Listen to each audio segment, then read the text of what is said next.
સુપ્રસિદ્ધ યાત્રાધામ ડાકોરમાં ફાગણ ઉત્સવની ઉજવણી થઈ રહી છે। પગપાળા જતા યાત્રીઓની સુરક્ષાને પગલે તંત્ર સજ્જ છે। ખેડા જિલ્લા વહીવટીતંત્રએ સરકારથી ડાકોર સુધી અલગ અલગ ટીમો બનાવી છે, તો રાજકાથી ડાકોર સુધી અલગ અલગ ટીમો બનાવી છે। સેવાકીય સંસ્થાઓ, એનજીઓ અને સ્થાનિક ગ્રામજનોની મદદથી ચા, નાસ્તો અને જમવાની પણ વ્યવસ્થા કરવામાં આવી છે। સમગ્ર રૂટ પર 20 જેટલી આરોગ્યની ટીમો તૈનાત રખાઈ છે। સમગ્ર ડાકોર શહેરમાં સીસીટીવી કેમેરાથી સતત નજર રખાઈ રહી છે। રૂટ પર સર્વેલન્સ સ્ક્વોડ, બોમ્બ સ્ક્વોડ, નેત્રમની ટીમો સહિતની પણ વ્યવસ્થાઓ કરવામાં આવી છે।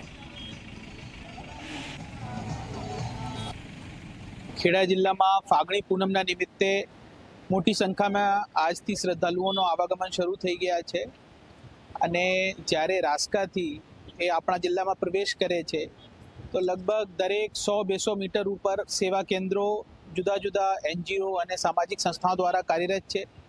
ત્યાં લોકોને સ્વલ્પાહારની વ્યવસ્થાઓ છે, પાણીની વ્યવસ્થાઓ છે, ફ્રેશ થવાની વ્યવસ્થાઓ છે।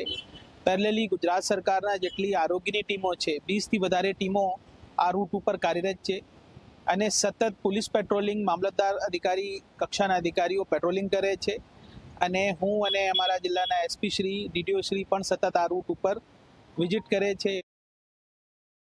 ફાગણી પૂનમ નિમિત્તે જે યાત્રાળુઓ છે એ પુષ્કળ સંખ્યામાં આવી રહ્યા છે।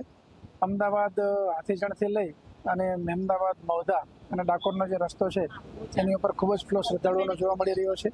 આ માટે જિલ્લા વહીવટીતંત્રએ તમામ પ્રકારની વ્યવસ્થા કરી છે, જેમાં પોલીસ વિભાગની વાત કરીએ તો બંદોબસ્તની સંખ્યામાં 1 એસપી, 13 ડીવાયએસપી, 31 પીઆઈ, અન્ય PSI, police, home guard, TRB, GRD બધું જ ગણીએ તો ડાકોર માટે 1984, બાકી મહેમદાબાદ અને મૌધા જો તમામનું ટોટલ કરીએ તો આશરે 2500 જેટલો ફોર્સ બંદોબસ્તની અંદર યુઝ કરેલ છે।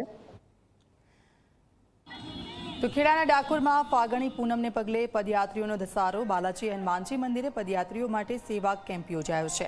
મોટી સંખ્યામાં ભક્તો પગપાળા ડાકોર તરફ રવાના થયા છે। ચા, નાસ્તો અને ભોજન પ્રસાદનું આયોજન કરવામાં આવ્યું।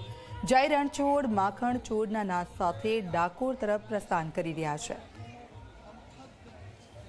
ખેડા જિલ્લાના મહેમદાવાદ તાલુકાના કેસરા ગામ ખાતે જે અમારું બાલાજી હનુમાન મંદિર આવેલું છે, જ્યાં 7મું વર્ષ છે। અમે છેલ્લા 6 વર્ષથી, આ 7 વર્ષથી અમે અહીં મંદિરમાં કેમ્પનું આયોજન કરી રહ્યા છીએ અને લાખો પદયાત્રીઓ માટેની તમામ સગવડો અમારા મંદિર ખાતે આવેલી છે।